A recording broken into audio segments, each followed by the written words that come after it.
Lewapda pawty hasyl ýygnalan gowuçy meýdanlarynyň çöpüni bir utat çapyp ýygnaýan kärenetçiler administrativ jogapkärçilige çekilýär we olara jerime salynýar. Bu barada Azatlyk radiosynyň habarçysy Sebitden habar berýär. Onuň maglumatlaryna görä Farap we Däne wetraplarynyň obalaryny, şol sanyny goýgala, parahat we kıraç geňeşliklerini gowuçy çöpüni bir utat çapan pawtaçy kärenetçilere jerime salynıpdyr. Türkmenistanyň obatdaky pawty mösümi tamamlaýjy tapbora gadammasy, adat bolşýaly ýurtda pawty mösümi bu ýylym häkimetleriň mejbur zähmetden peýdalanmagy, şol sanyny büdjet işgärleriniň we mektep okuwçylarynyň ýygymy mejburi çekilmegi ýaly çäreler bilen alınıp baryldy. Bu barada Azatlyk radiosynyň habarçylary ýygym mösüminiň dowamyny ýygyderli habar berdi. Habarçymyzyň maglumatlaryna görä ýurdun oba hojalyk puwdugyna gödäwçilik edýän vice-premier Eser Murat Urazgeldiýew dowam edýän pawty mösüminiň 25 dekabrda resmi taýdan tamamlanýanyny oglan edipdir. Azatlyga ma'lum bolşuna görä vice-premieriň bu baradaky tapşyrygy welayet resmiýetleriniň dikkatyna ýetirildi. Habarçymyza görä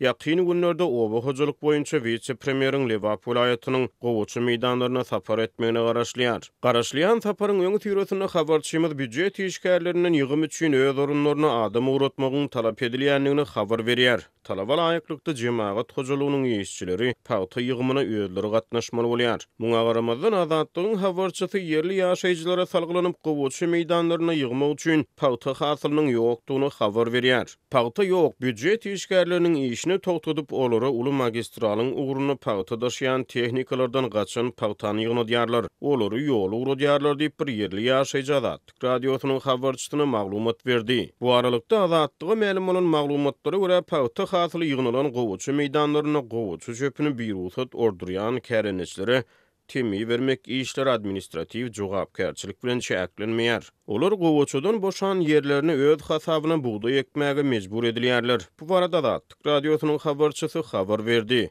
Resmi ruhsat bolmadan gowuçanyň çapmy işlerini geçiren kärenetçilere her bir hektar yer üçin 1000 manat mösberine jerime töletdirýärler diýip yerli ýaşaýjy Azatlyk radiosynyň habarçysyna aýtdy. Habarçymyz gowuçy çöpüniň bir utat çapylmagy bilen bagly jerime töletdirilen bir Farap ýaşaýjysynyň duçary bolan kynçylyklaryny mysal getirdi. Farap etrawynyň bir kärenetçisi pawty hasyly ýygnalan gowuçy meýdanynyň çöpüni häkimetlerden bir utat çapdyrandan soňra 2000 manat mösberine jerime tölemege mejbur edilipdir. Faraply kärenetçi 2 hektar gowuçydan 600 manat mösberine ýyllyk girdeji gazanan onaýdýar. Azatlyk radiosynyň habarçysy bilen gurrundaş bolan yerli kärenetçiler döwletiň oba siýasatyna nägililik beýan edýärler. Talamak kimini goýmadylar diýip bir kärenetçi Azatlyk radiosynyň habarçysy bilen gurrundaşlykda aýtdy. Bu 600 manat girdeji gazanyp 2000 manat jerime tölen kärdeşiniň ýagdaýyna salgylanyny. Bu aralykda 30 noýabrda Azatlyk radiosy marly mekanizatorlaryň ähtiýaçlykça ýetmeçiligi barada habar berdi. Türkmenistanyň döwlet medeniýeti